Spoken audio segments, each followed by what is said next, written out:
Tonight our guest is Bob Layton. The best dressed man in comics.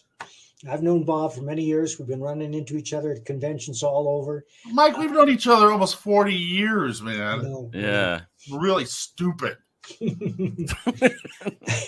And Bob is perhaps best known for his run on Iron Man, the iconic run, which he did with Dave Michelini, and the unforgettable Demon in a Bottle, which he has recreated many times. But Bob is also one of the founders of Valiant Comics, for which I worked, and they had some great titles back in the day. Yeah, I never got a chance to fire you either.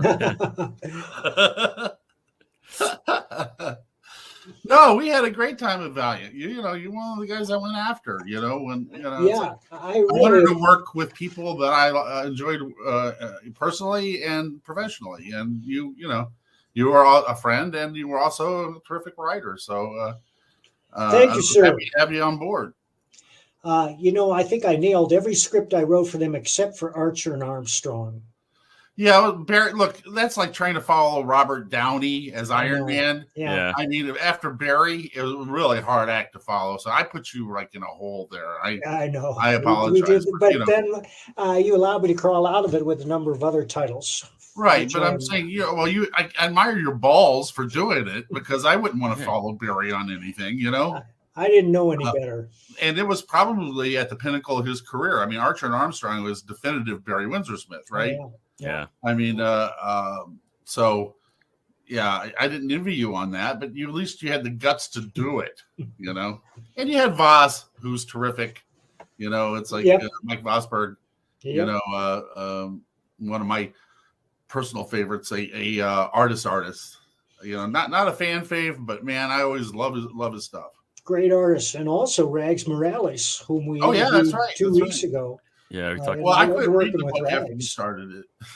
Yeah. So I don't know if he was on there or not. Was he? What, on Turok? I'm kidding. All right, it's like wow. I had to read the book. I was the editor in chief. Oh, that's right. Man.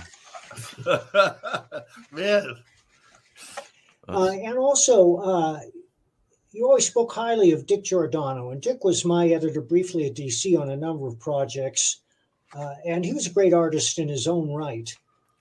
In fact, the artist to whom I most often compared him was Neil Adams. Well, Dickie was my mentor, from the time I was a teenager. I started working for Wally Wood, but Woody retired like 9 months into my apprenticeship with him. And then Dickie, I was living in Connecticut at the time. This is like 75, 76, and Dickie took me under his wing.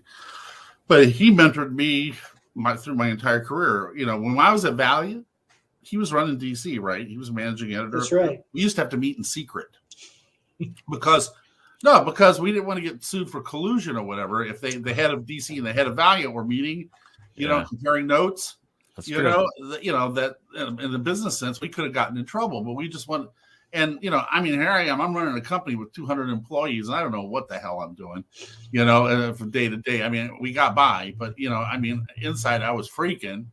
And Dickie not only was a terrific artist, and probably one of the greatest inkers of all time, but he was a solid businessman. Dickie understood the business, and he stressed that to me early in my career, to learn the business you're in. Mike, you know how much it costs to produce a comic, don't you? Yep. Yeah, you see, how many guys in the business do? Very few. Well, once you get into crowdfunding, you learn. I was going to say now. Yeah, I'm saying, I'm talking about the point of it is learning. I learned the business of comics in my 20s. Right. Yeah. Dickie was grooming me, to take a top slot somewhere. So it was like just a matter of time. But he had always pushed me because he saw that I had a potential, not just as a creator, but as a businessman. So that was a part of his emphasis. He was an amazing guy.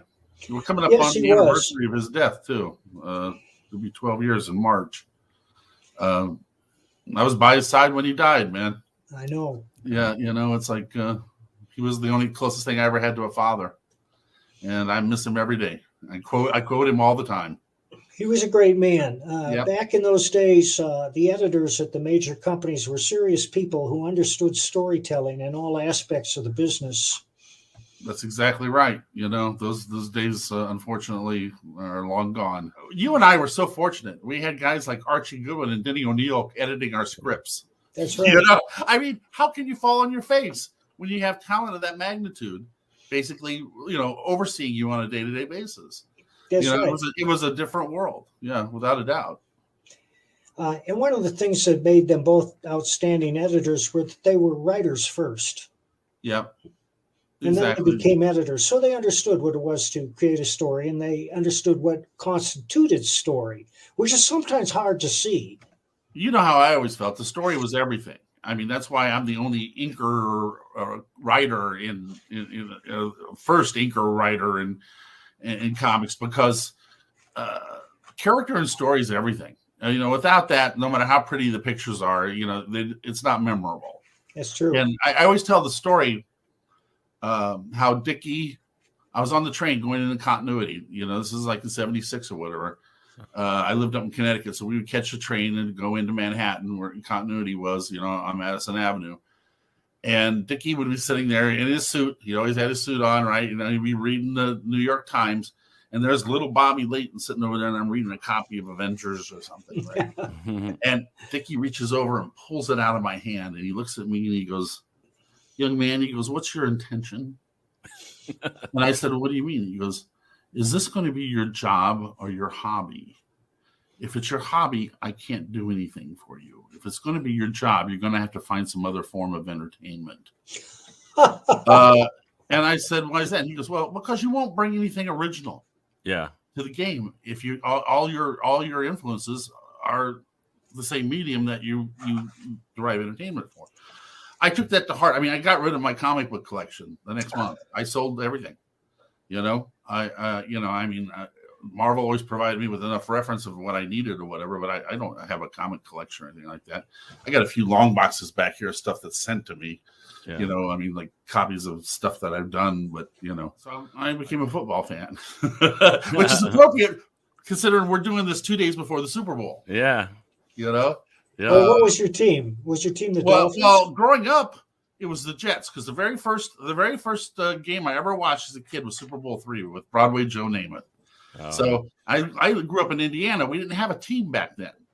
So you either rooted for Cincinnati or for Chicago, which is the closest teams or whatever. Yeah. But I became enamored with the Jets and Joe Namath. So and it's never gotten any better since then. It's been a downhill spiral since then. But I'm thrilled about the two teams that are in this weekend. I'm excited about both of them. I'll be happy either one of them wins. Yeah. Well, you see, I don't even know who's playing 49ers, right? It's Cincinnati and the Los Angeles Rams. Yeah. No, not 49ers. It's Cincinnati and the Los Angeles Rams. Yeah. You know, in Cincinnati, it's a real Cinderella story. You know, they went from only winning 2 games last year to being in the Super Bowl this year. It's pretty amazing. Yeah, as soon as the pack was out, I lost interest. Aaron Rodgers lost me this year. Yeah. Once he pulled all that ego stuff, he lost me as a fan. I'm like, he's pissed off. Go away, retire. Yeah. You know, prima donna. Ugh. Valiant. Was Barry in the office there? Was he one of the managers of Valiant? Was he? No. Barry came in like maybe once a week, like usually on Fridays or something like that. We'd hand him a big juicy check and he'd hang out and we'd go to lunch and stuff like that. But he actually didn't have anything to do with the day-to-day of the company. Although it was offered to him, he didn't accept it. He was perfectly content with coming in and working with the knobs and just being Barry, you know. And it was great while it lasted, because, you know, he and I were like best friends for like 10 years, you know, but Valiant kind of changed him. He was, once we sold to Acclaim, he just left and never came back. When did you separate from Valiant? Well, after I sued them for breach of contract. Well, Acclaim came in, and you remember the Acclaim days, right? I mean, you never met these cats, though, man. No. It's like working for the mafia. You know, I mean, these guys were hard. I mean, hardcore, like businessmen from Long Island, and they could care less about anything except their bottom. I used to sit in board meetings. I was a vice president then, so I had to go to these board meetings, and they would sit there and laugh about how they screwed their employees over. Really? You know, they would sit there and joke about it. I felt like I needed a shower every time I went to one of these things. You know, so it was a tumultuous time there. But you know the old story. They came in to try to turn us into an Image, which is who they wanted to buy. They actually went after Image first because they felt that met their demographic, and he wanted to change all the books. You know, he brought in his own designers and stuff like that. And he's going to like turn it into, I mean, just lobotomize the entire Valiant line. And I just took a stand. And as a result, he took away all my power. So I sat the last year of my tenure there. I sat in my office and read boating magazines. You know, they were paying me like $200,000 a year to sit in an office and read boating magazines. Okay, that's why you saw a rapid decline in like Control there. You know, that's where stuff like Deathmate came in, and the brilliant idea to put the books out bi-weekly. Yeah. You know, it's like, which I would have never done. But you saw what happened is like, so I got tired of just sitting there. I wanted to get on with my life. So I basically sued them for a breach of contract, for obstruction, because I wasn't actually doing my job as editor-in-chief. That was 9 months in court, and Greg Fishback, the CEO of the company, said he was going to tie me up in court until every cent I had made from the company was gone. You know, so I called an arbitrator in and I settled.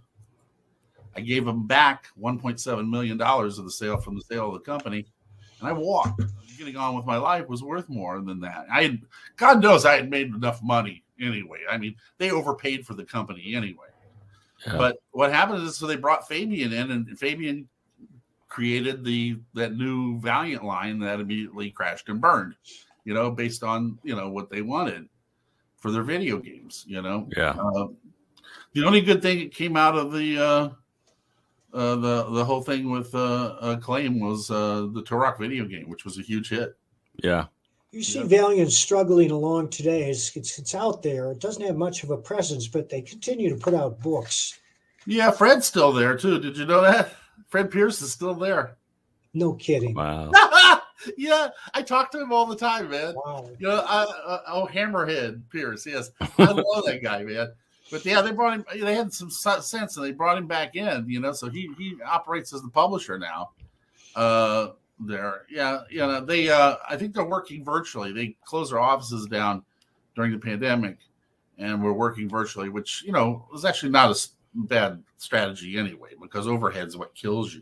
But, you know, the margins on these things are so ridiculous that, I mean, that's why Dickie and I tried Future Comics, the whole idea of bypassing Diamond and distributing directly to people, because we had to do something to make comics profitable, because, you know, the margins were just shrinking constantly. So, I mean, that didn't work. We were a little bit ahead of our time, obviously. I mean, in the very beginnings of e-commerce, most of the comic shops were not set up for that, you know. So it was a great idea that was a little too early. I'm surprised no one else has done it. Even if you crowdfund, you still go through Diamond, right? No. Okay, you don't. We mail directly. Crowdfunding is Future Comics. We mail directly to our backers. All right, so that is Future Comics then. Pretty much. And of course, there are people crowdfunding their books that they're just trying to raise $3,000 to print it. Yeah. But there are other guys who are industry notables like Graham Nolan or Billy Tucci. Every one of their campaigns goes well over six figures. Yeah, well, you have to. I mean, you're going to have to do something. Back during the days where I still did cons, I used to do this whole like lecture, an hour lecture on why the comic book industry doesn't work. And I would run the numbers. I would actually run the numbers and what it costs to produce a comic. I would just go through this whole thing. And when people started to realize, what I do is I'd find an accountant or a banker or somebody in the audience who knew numbers, and I'd have them start adding all this stuff up. Yeah. And when they got to the margins and the total, you know, I could hear open weeping in the audience. You know, I mean, people were just like crushed. You know, yeah, you know, because they thought we were all like millionaires and stuff. And I said, Yeah. no, in the Valiant days, everybody was getting 5-figure checks like it was nothing. Some got 6-figure checks back in those days. You know, that was like, you know, spectacular, right? I know some guys who bought their house and paid cash. Right. You know, that was something that I knew was never going to last. I used to sit there in those Wednesday meetings with all the Valiant guys, you know, the ones I stole from the Kubert School and stuff. And I would lecture them about how to balance their bank account, how to not go out and buy every laser disc in the world, because laser, you know, some still did, you know, it's like, and, you know, the squirrel your money away because this is not going to last. Yeah. You know, you had 21-year-old kids making, you know, $17,000 a month. Yeah. You know, it's like, and some of them listened and some of them didn't. Valiant was much more of a life learning experience. It's for a lot of them because they were so young and they met with so much success so early. You know, it was really interesting because I'm still in touch with most of the Valiant guys. That's what I love about that place. It was, well, you were there, Mike. You know, it was a very special place. There was no comic book company like it. Did you see the Bloodshot movie? I was on the set, dude. Yeah, he was there. I was there. Don't say anything about it, I Mike. signed an NDA, so I can't say anything. But I talked to a friend of mine who is a very prominent screenwriter, and he used the OPOS. He said, "Do you have anything to do?" I had nothing to do with it, other than I was there as a Queen of England. You know, it was just a kind of a promotional thing. It wasn't even based on the original comic. That's what the thing killed me, you know.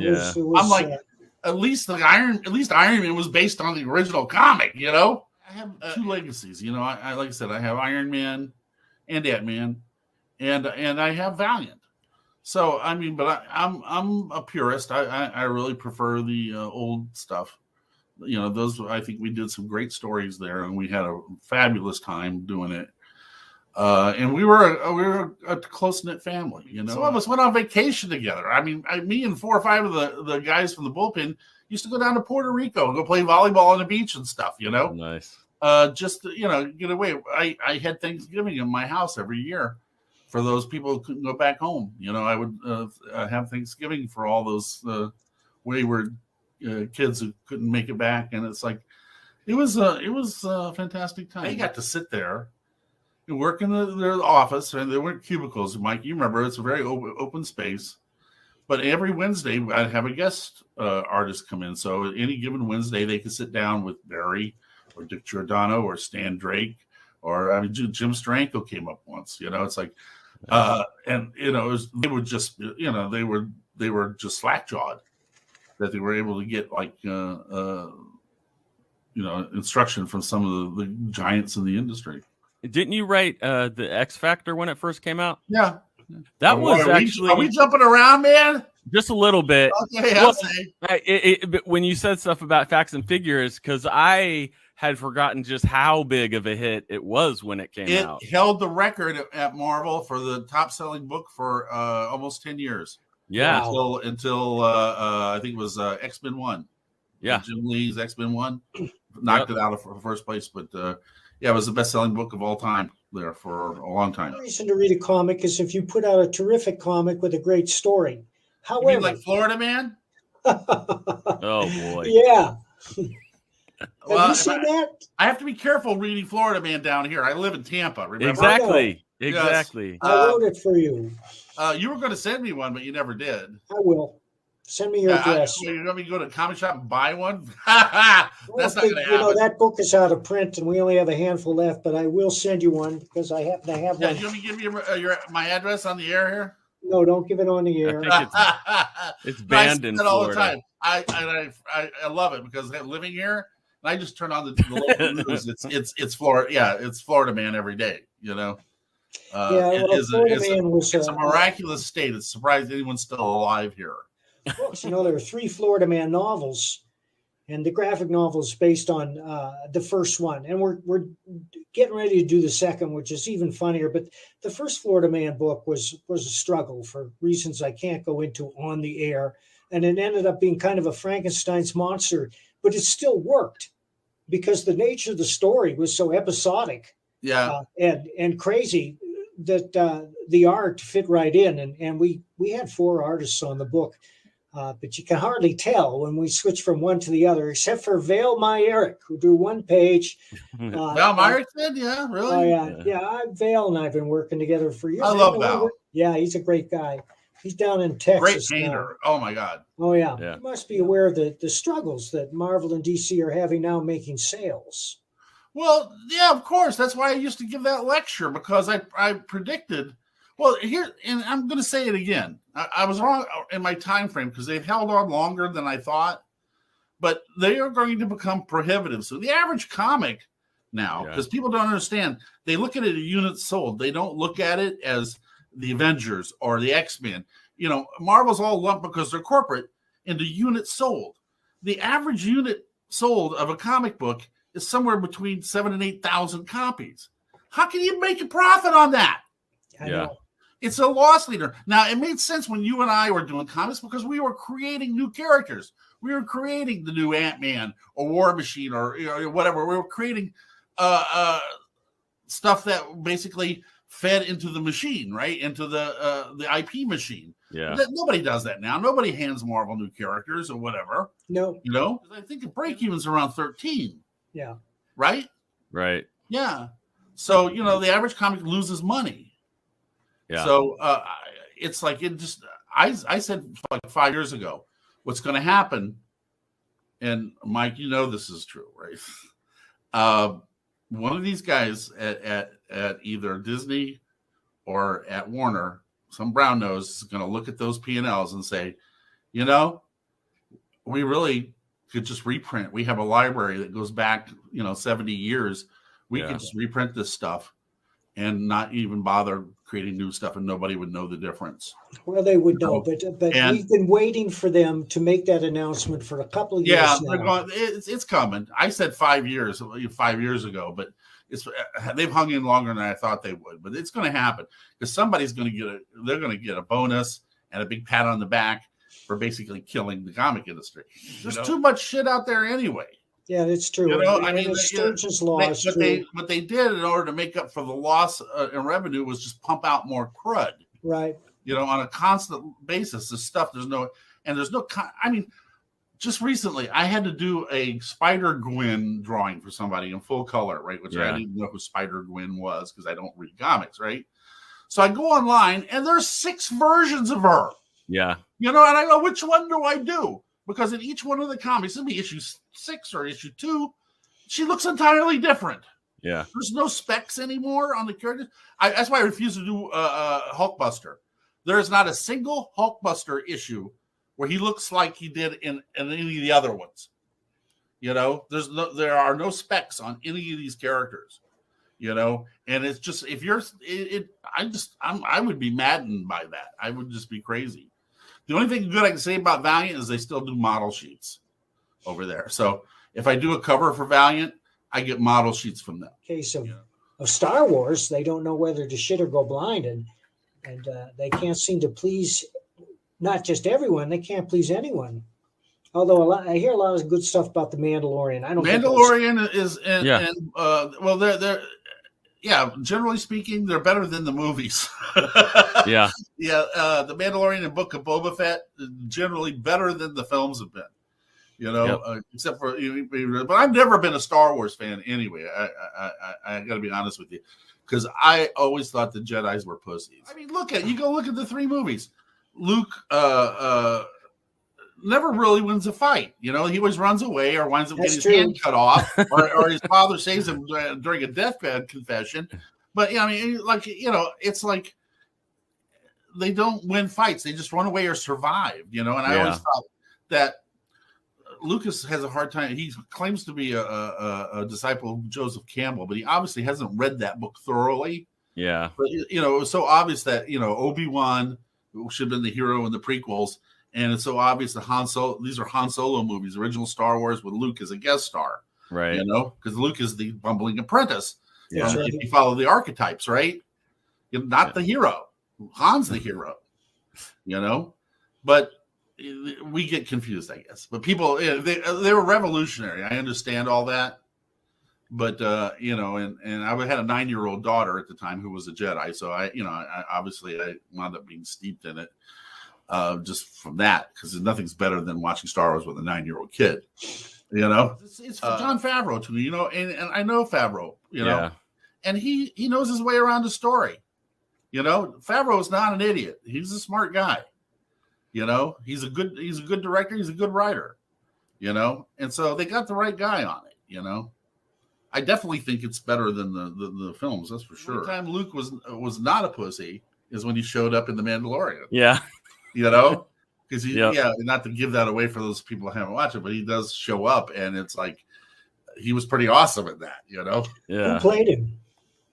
Mark Hamill did. They CGI'd him like they did Peter Cushing. And then this year they hired the guy who did the deep fake of it. They did him CGI. It looked okay. It wasn't great. But then this guy showed up on the internet who created this thing called deepfake, where he can make it look 100% human. Yeah. 100%. And so they did it again this season. And it's just like they went back to 1983 and had Mark Hamill shoot a bunch of scenes. I mean, it's amazing. Wow. You know? Yeah. They can pretty much do anything now. It fascinates me being in the film business now. You know, it's kind of like I see this technology is just amazing. Pretty soon we'll be able to do that at home, you know, on our own computers. It'll be awesome. A number of studios would be more than happy to ditch all their real life actors and just use CGI. Well, yeah, I wouldn't mind casting a gangster movie with Humphrey Bogart in it. Yeah. Exactly. You know, it's like we do it all the time in comics because you can, and people love that sort of thing. And you know, Steranko was the guy that he did it originally when he put Sidney Greenstreet into Nick Fury, Agent of S.H.I.E.L.D. Yeah, and then Paul and Doug Minch got away with a ton of they put Sean Connery and Bruce Lee. Oh, Marvel should have been sued by every one of those actors, you know, but it was awesome. Yeah, you know. You never asked me why I'm in Florida after all your poking around being the person. What are you doing in Florida, Bob? Well, I was working in Hollywood, right? And as you know, I have a daughter who married and had 4 beautiful children. And I realized that I was missing their childhood. Yeah. That, you know, they barely knew me. And so and also the fact that I was doing production designs for a film, which still hasn't come out yet. And I realized that I was living in the Valley and I had been telecommuting, and I hadn't actually gone into LA in like months. You know, everything, and I'm like, why am I here? I needed to find a new apartment, and a crappy apartment with bad plumbing and bugs started at $3,000 a month. Yeah, you know, and I'm, you know, in West Hollywood, and I'm kind of like, you know, this is ridiculous. You know, for half of that, I could live like a king in Florida. You know, and there's no state tax and all this kind of stuff, and I can be with my grandchildren. So I just said, you know, the heck with it. But what I decided to do was start my own production company. There we go. Right here in Florida, you see, Box Monkey Pictures. So that's what I did. So then I spent the rest of my time flying around the globe looking for money. Yeah, I've been to some great places though. Like I said, I've been to Japan. I spent a lot of time in the Middle East and in the UAE. Made wonderful friends there. I love the UAE. I was thinking about retiring there actually. Well, how far do you live from your daughter? 20 minutes. Oh, nice. But you know, unfortunately, I have grandmen now, not right. Yeah, 3 sons and a daughter. The oldest is getting married this Saturday. Wow! Congratulations. The rest of them are the boys are in college, and the youngest girl is 14, just turned 14. So yeah, there you go. So they don't need me anymore. As soon as they start driving, they have no use for me. Yeah. So I'm about a year away from becoming extinct. About moving to Europe or to the UAE or someplace like that, you know, where it's warm all the time. I can swim all the time because I love the swim. That's my exercise. You know, I get out. Generally during the day, I'll go out and I'll do 20 laps. You know. Do you have a pool where you live? Yeah. But unfortunately, right now the temperature outside is 49 degrees. We're having a really bad cold snap, but I was swimming up until last month. You know, I won't go to an indoor pool because they're just COVID pits. No, I don't like a that. men's locker room is bad enough as it is, right? Is Can you this imagine your, going there your with COVID? private pool? Huh? Do you have a private pool? Well, no, I live in like an apartment complex, kind of like adult condominium kind of things, you know, and they have two pools, you know, here, a big one and a smaller one. And it's a decent enough size that I can go out there. But during the day, since it's all young professionals and stuff, there's no one home. So I have a pool to myself. You know, I always joke with the realtors that, you know, I said, there's somebody in my pool. Yeah. You know? So I'll go out there, you know, after I finish work in the morning before lunch, and I'll do 20 laps, you know, and it's like that's what it's keeping me alive, because neither one of us are getting younger, brother. You know what I'm saying? We buy a membership in a neighborhood pool here, but of course that's only operable for about 5 months. Well, it's Colorado. It's like, I mean, you want?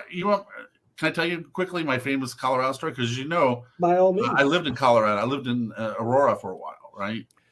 I didn't know that. Oh yeah. That's actually where I got sober.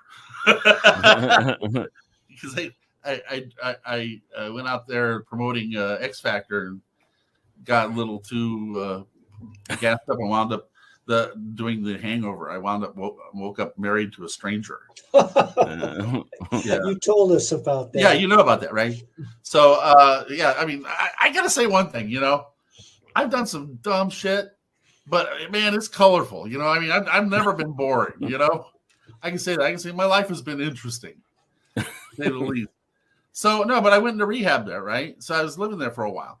So I think I was working on Iron Man 250. It was like a double-sized issue, and it was just, it was early September, beautiful. You know, and it's like, in order to stay awake, I had to go 72 hours without sleeping in order to finish this, to get it in the mail to FedEx, to get there in time. So, you know, I go out and I throw myself in the pool for a little while, and you come back out, right? Because it was September there. It's still beautiful, right? So I finish this thing, and FedEx comes and picks it up, and I hit the bed like a ton of bricks, and I'm out cold. I wake up about 16 hours later, and this is before cell phones, right? So I couldn't check my cell phone or anything. And I get up, and I'm so disoriented, right? And I throw back the curtains, and there's a foot of snow on the ground. And I'm like, oh, my God, I was in a coma. You know, I started I looking for a mirror to see how much weight I'd lost or anything like that, you know, because I thought I had slept through till winter, right? But it's Colorado, because you're so high up, you can get a snowstorm in September. So I went from one day from swimming to a foot of snow on the ground. But it freaked me out, man, because I thought I had slipped into a coma. Well, we moved here to get away from the winters in Wisconsin. Well, yeah, well, that's still an upgrade. Yeah. No, because Colorado is way more beautiful than Wisconsin, man. Yeah, and it's much drier here because of the altitude, and it's that. My sinuses loved it. I always had bad sinuses my whole life, so I'm sure the fans love to hear about my nasal cavities. Okay, take a look. If you could zoom in. Cocaine shot here, you know. So we should stay on topic. You know what I mean? It's like next we're going to talk about hemorrhoids or something. Yeah. Getting back to comics, you know, I'm always reminded that comics have a life of their own, independent of the publishers, because so many people love the form. And I always say comics are the most forgiving medium there is. You can get away with stuff in comics you couldn't in any other medium. Well, you said it yourself, because time is not a factor. You know, working in Hollywood scripts, time is everything. That's the hardest transition I had to make, was I had to contend with time for the first time in my life as a writer. So yeah, you know, you're timeless. You could tell the creation of the universe in 22 pages. Yeah, that's true. These people who love comics and want to do them are going to continue to put out their product, no matter what. They're not looking to make money for it. We're the only country in the world that doesn't get it. That the format doesn't work. We've used the same business model for 100 years. We're idiots. Hey, have you been to Korea? Have you been to Japan? No, my wife keeps comic shops are flourishing there. They have so much pride. Have you been to France? Have you seen, some of the beautiful, incredible books that come out of comic shops? I get some of those books. We just don't get it. I get those books. We are so mired in our ways. Yeah. You know, that Well, refuse the there's right also of an that pamphlet. intellectual snobbery at work here. Yeah. That people look down on comics as not a legitimate art form, and there's a good reason for that. I hate this. I hate that you have to wrap it in plastic so it doesn't rot. You know, because I got some books out there, you know, by Carl Sagan. I got some books by Arthur C. Clarke. They're not rotting because they're hardback books. No, it's just stupid. We have held on to this format way beyond its lifespan. You know, in other countries, you look at how Japan. I mean, and I toured when I went to Japan. I toured comic shops while I was there. I did a signing in one of the comic shops there, and they still love the American characters. They just don't love our comics. Right. But you know, Iron Man is huge all over the world. You know, I did a comic shop signing there in Tokyo, and there was a line. It was rain, and there was a line like around the block, like a Russian bread line. You know, probably because the shop was about as big as a, you know, my our bathroom. But you know, it's still the fact that people came out on a Sunday in the rain just to meet me and get an autograph and stuff, and they all brought gifts. That's great. You know, they all brought like sweets, which is very popular in Japan to do that or whatever. And you know, a couple of them, one kid made me a lantern with my name on it in Japanese, and although I could say it, giant asshole too, I don't really know because I don't. But I asked Yoshie, who I was dating at the time, if it said giant asshole. She said, "No, it's your name." You go to Korea, you go to Japan, you know, you go to France, and you see these incredible books, hardback, beautiful, full size, so you can see the artwork in all its glory. And it's stories about, it's love stories, it's westerns, it's gothic horror, it's sex, it's the gamut of everything that people enjoy. It's not just underwear boys. The margins on a hardback book are amazing compared to a comic book.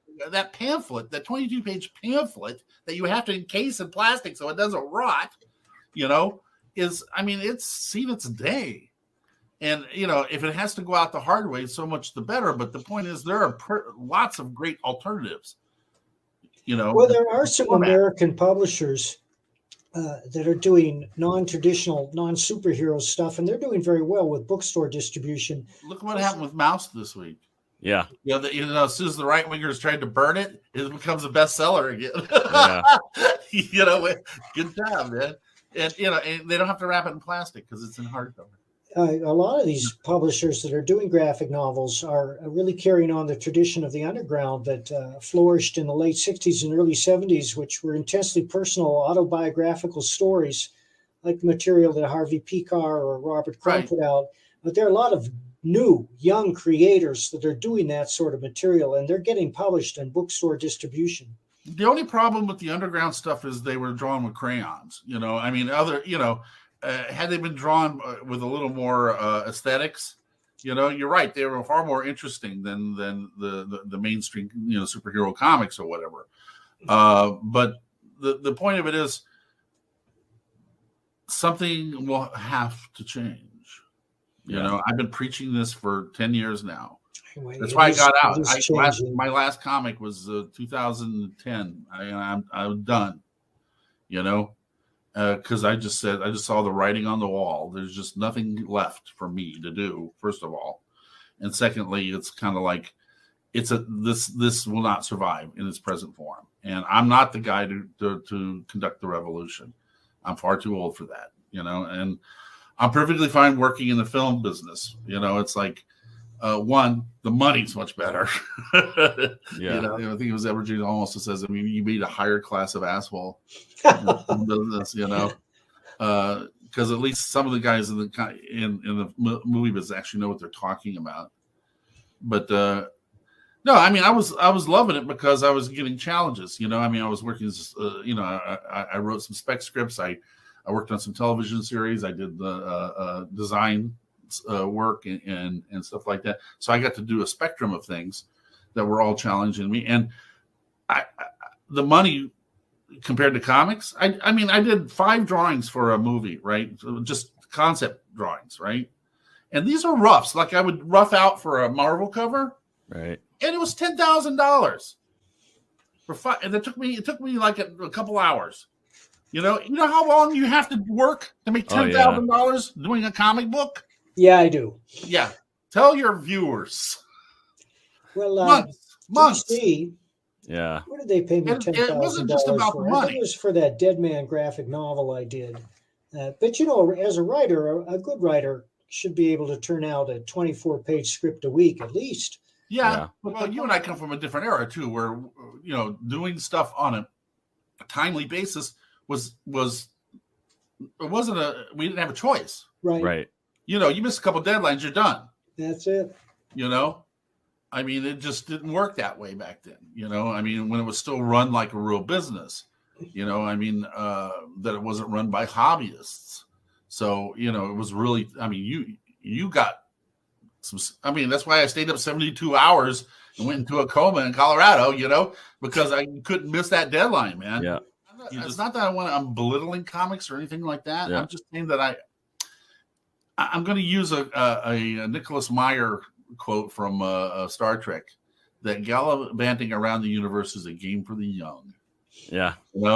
Is that comics are a young man's profession. Yeah.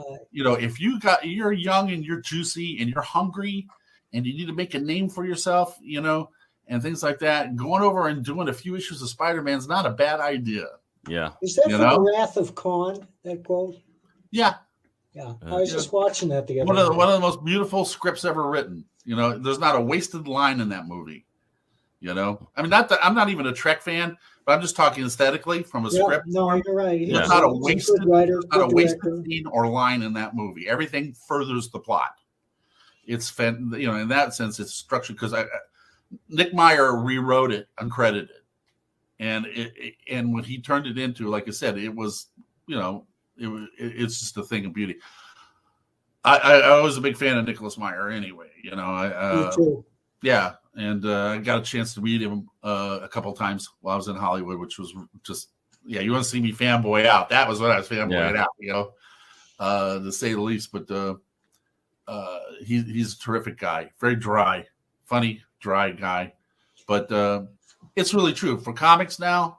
If you're an up and coming artist, you got some juice, you got some, and you got the wherewithal to stick to it and play the game, it's worth it. You go in, like I said, do a bunch of issues of Spider-Man, people notice you, and then you can go off and do your own,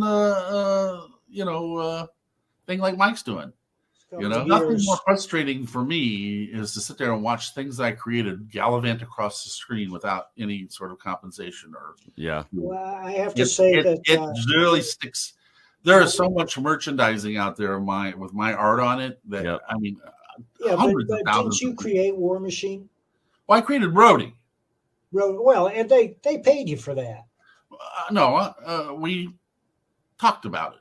Really? Because for they paid me for using characters I created in the Flash comic. Well, DC's different. I've been getting Huntress royalties since 1978. Wow. Okay. Because Paul had initiated one of the very first creator participation programs. The Huntress, I always joke, I say it's like having a hooker who never ages. She's always out there making me money. Because even that damn horrible Birds of Prey movie, I got a serious 5-figure check for that. Wow. And I'm like, and I know I'm one of the 3 people who saw it, and I saw it for free. Yeah. I went to the premiere in London, and it's like I was one of the few people still awake by the end of it. But it was like, no, the Huntress, I get regular royalties every 6 months for the last 40-something years. Wow. But Marvel had a different approach. So we had to have long talks, but we came to an agreement. We came to an understanding. In fact, funny story about that. Actually, because I was coming back from doing a comic shop appearance. I was coming back into Manhattan. You cross over the Midtown bridge going down to the tunnel, right?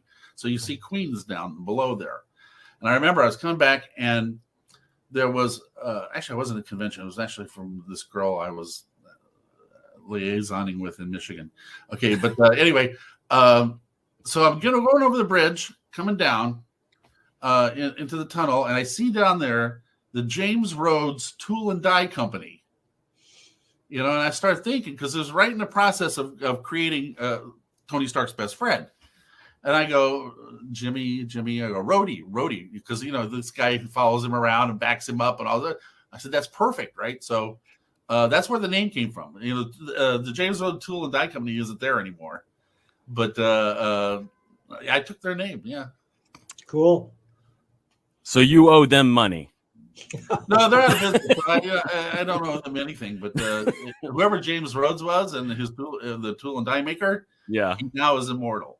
Yeah. Wondering about your how you made the transition from comics to film and stuff like that. Well, what happened was in 2008, I went out. I think it was 2007, actually. I got invited to Hollywood to work on Iron Man, the movie. Right. Because David Maisel, who's the founder of Marvel Studios, is the world's biggest Bob Layton Iron Man fan. His office looks like a Bob Layton art museum.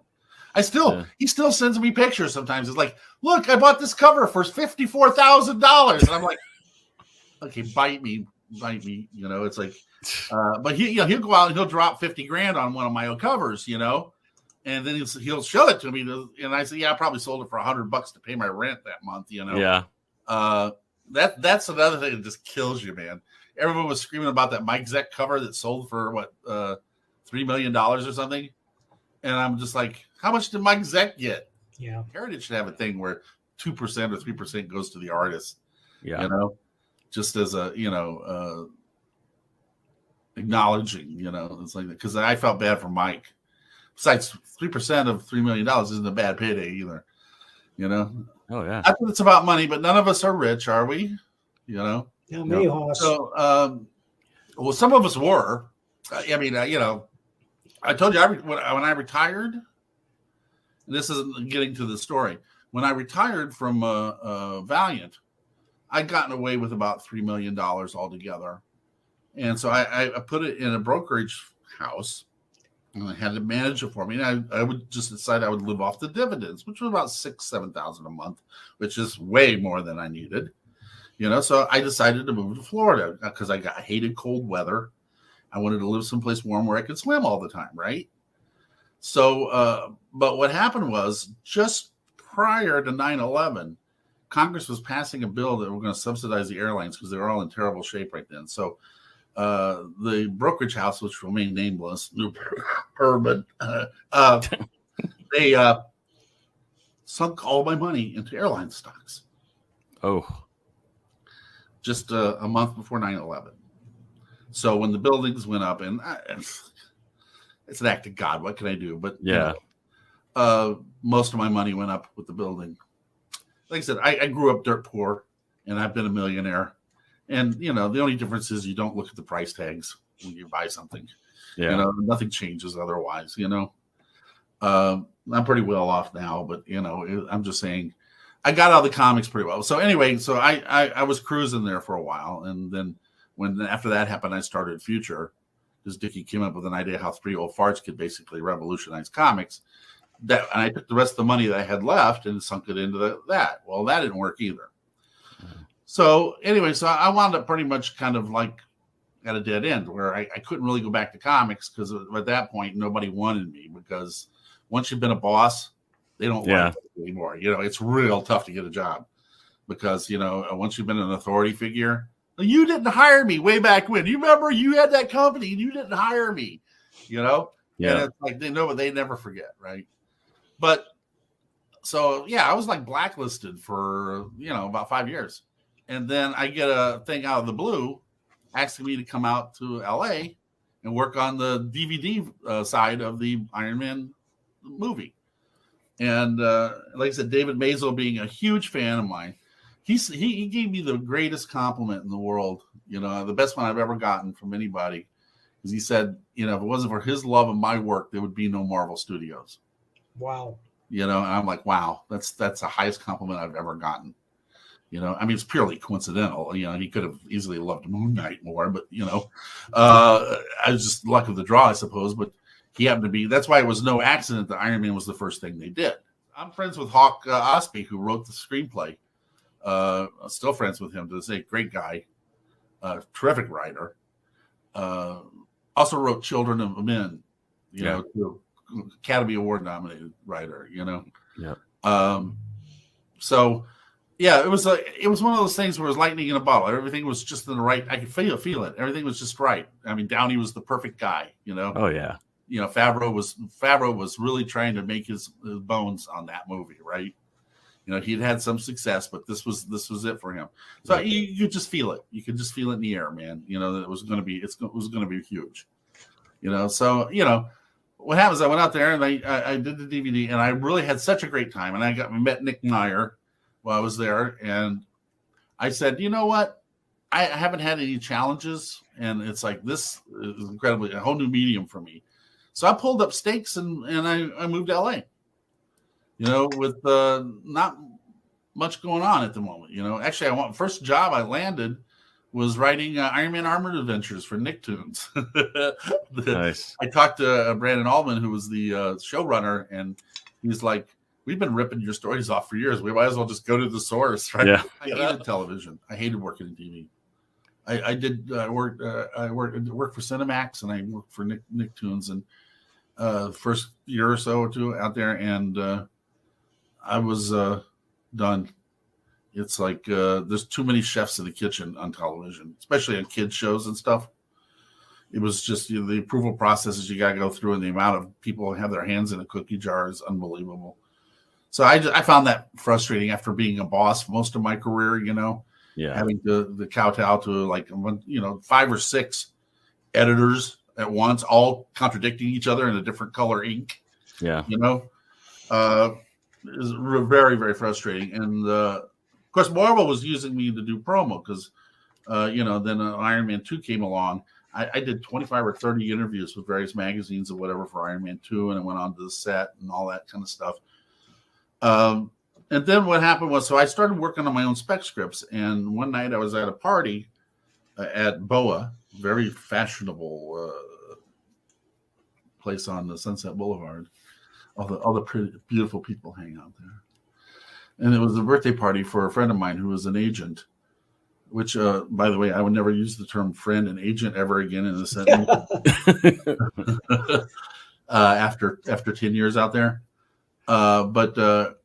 And I ran into a fellow there who was really terrific. I was pitching to him an idea I had for a story, which is the movie I'm doing right now, as a matter of fact.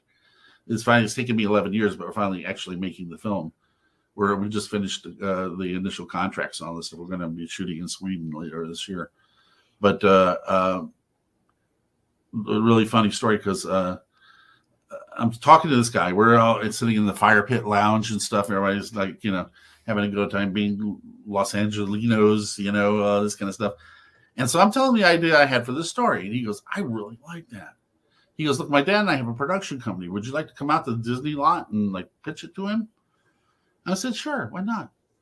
He says, so he says, come on out. I'll leave a pass for you at the gate or whatever, and all that kind of stuff. So a couple of days later, I drive over to Burbank, and I go in the lot. Now the fellow's name was Michael Olmos, all right, and I didn't think about that. It's a common enough name, and he was also black, right? Right. I figured, I didn't think much of it. So I walk into Olmos Productions, and he said, "Yeah, Dad's waiting. He's in the office," and he goes, swing open the doors, and there's Commander Adama sitting there, and friggin' Edward James Olmos. And I'm like freaking, because I'm blindsided. And I kind of do this, like Michael and Eddie, Michael, Eddie, Michael, Eddie. and Michael goes, I'm adopted. I'm just like, oh man, because I was not prepared to meet Eddie. But as it turned out, it was one of the best things that ever happened to me in my life, because Eddie became that mentor for me in Hollywood that Dickie was in comics. Yeah. And he's done everything. He's been everywhere. He's been in everything. Academy Award nominee, writer, director. And he took a real liking to me. And he kind of took me under his wing. And so I worked with him and his son, Michael, for years out there doing various things. And Michael and I hit it off. I mean, we're still both Ed and Bodie and Michael, the whole family. I mean, I'm an honorary Olmos, You know, it's like Nice. whenever I go out there, I always see Eddie and I see Michael, and I hope I get a chance to work with them again sometime because That's great. They were so much fun. But so that's how I spent most of my time out there, is almosting. You know, this movie is called The Helix. It was the first thing I wrote for him, and the thing is, we're sitting. I was going out to Burbank. Michael was on the set of Philly Brown, which is the movie he was shooting at the time, right? Which was, I don't know if you've ever seen Philly Brown. Good movie. And so during all the setup time, because he got hours, he said, "Come on out. We'll pitch some stuff around." And so we came up with an idea for a movie that was more commercial and more franchisable than The Helix. The Helix is more of a sci-fi art film. It's like Arrival, okay? You know, you can't do Arrival the sequel or Arrival the superhero, right? Or Arrival toys. Everybody gets to play with big, eggs and stuff and squids. You know, I mean, it's not that kind of thing, right? The Helix is an adult psychological sci-fi film. So, and Eddie, once I pitched the new idea to Eddie, he loved it so much, he shelved The Helix in favor of it. Because he said, this is an art film. He goes, we might make $12 on this, but this thing has legs that we can go on forever. So they shelved it, and so it sat on a shelf until the rights reverted back to me about 5 years later or whatever. And so I decided I wanted to go back and revisit it, so I rewrote it. And so when I got here, I started shopping around because it's somewhere between $5 and $11 million to make this thing. You know, as technology keeps improving, the price goes down. Fortunately, Yeah. It would have been a $20 million film, 10 years ago. So anyway, that's why I'm shooting it in Sweden, because we get incredible tax incentives from the Swedish government over there. They give us 50 cents on the dollar up to $2 million, so they just throw in the kitty. That's great. While I was in Hollywood, I wrote 8 spec scripts. All of them were placed somewhere. They all got placed and died a slow, lingering death from one reason or another, mostly politics. The absolute worst story, and I tell it all the time as a caveat to people, the best script I ever wrote was a story called Messiah 2.0, which was about the second coming of Christ. It comes back as a computer program. And it's a comedy about the end of the world. And it's the best thing I've ever written. I just say flat down. It's because it's funny. It's sociological. It just touches all the bases, right? And there's a romance, there's a romantic comedy in there too, right? So it's hard to do. A few people have pulled it off. So I'm going to a cocktail party up in the Hollywood Hills for 4th of July, and I run into one of the heads of development at Summit Pictures, Summit Entertainment. She asked me, "What are you working on?" And I said, "I just finished the spec script." And she goes, and I told her what it was. She said, "Oh, I want to read it." So I sent it to her, and she said, "This is the best thing I've read in 5 years." She goes, "I want to make this movie." And so I'm just beside myself with joy. So 6 months go by, and I'm like losing my mind, right? And I call Eddie, and Eddie's like, "Bobby, if they didn't want to do it, they'd just tell you."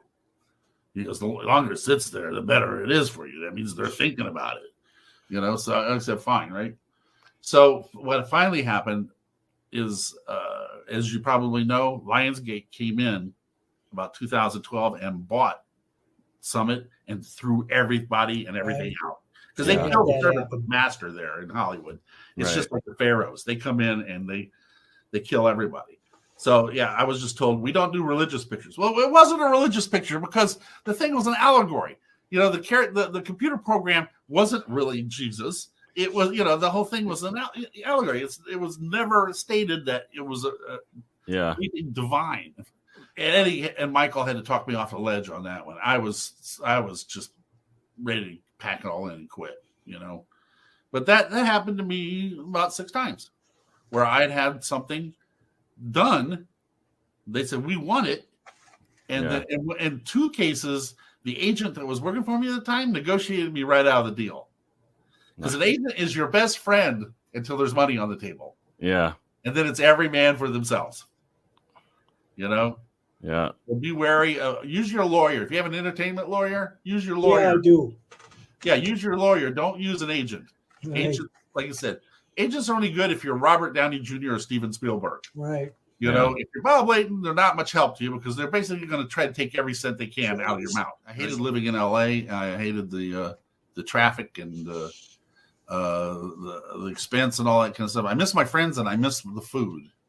Yeah, you know, the food there is amazing. You know, compared to Florida, right? Well, I mean, it's just one giant fast food mall. you can't get a fresh gator in Hollywood. There are hardly any mom and pop restaurants in Florida, in Tampa at all. You know, it's crazy. Too bad. Yeah. You know, and it's like, you know, LA is just renowned for its like amazing food. You know, so I miss that, but I don't miss giving myself. I live 14 miles from LAX, and I had to give myself 3 hours to get there.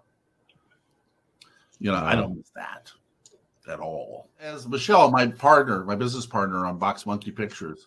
By the way, we have a website too, boxmonkeypictures.com. It just went up recently, so there's not a lot on there yet. But as we start working on the Helix, I'm going to be posting almost every day on there. All right, cool. But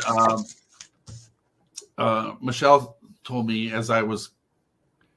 she encouraged me to leave and go back and be with my grandkids and stuff. She said, "You got the most valuable thing you could from here. You learned the language and customs of Hollywood." Yeah, you know, and you know, you have to learn to speak bullshit fluently, you know, and I did. I learned the language and customs of working in that particular industry, and that was invaluable. Thank you, Bob. Are you done with me? Yeah. Apparently, you you just discarded me. Like, bye, bitch. No, I'll call you tomorrow. We can chat. What is there anywhere else you want them to follow you or check out your stuff? I'm on BobLayton.com. all social media. I'm obviously Facebook, Twitter, Instagram, but they can also go to my website. And if they want to order commissions, because everybody always asks about that. Yeah, because I've been doing that during the pandemic. I've been like a war profiteer because it's like without any Comic Cons, you know, I went back to doing commissions because you know, and it's like because. The contract, they weren't filming anything because everything had shut down, and especially on independent films because the insurance is astronomical on an independent film. Yeah, you know, so during the pandemic there was no way to get insurance, you know, in order to make the movie, so everything kind of put on hold. But if you go to BobLayton.com, you know, that's a direct line to me. Yeah, you know, it's like I answer, you know, most of my mail myself, and it's like. I have a commissions page and I have a news page and all that kind of stuff. I haven't updated it recently because I've been locked in my apartment for 2 years. But other than that, you know, I'm trying to update it too now that they're working on Armor Wars, that they're getting ready to start production on Armor Wars at Marvel Studios. Ant-Man just wrapped production, principal photography rather. Yeah. So I got some stuff coming up in the pipe. Yeah. That's always good for the PR. Yep. Yeah, so request Bob to draw Spider-Gwen and the Hulkbuster. Yeah, you can. Those are his favorite. Yeah, and I'll send you a copy of my shorts to eat. All right, guys. Listen, it was a lot of fun. Yeah, this is a great interview. People are going to love this. Okay. Yeah. Let's do it again sometime. Okay. Sounds good. All right, brother.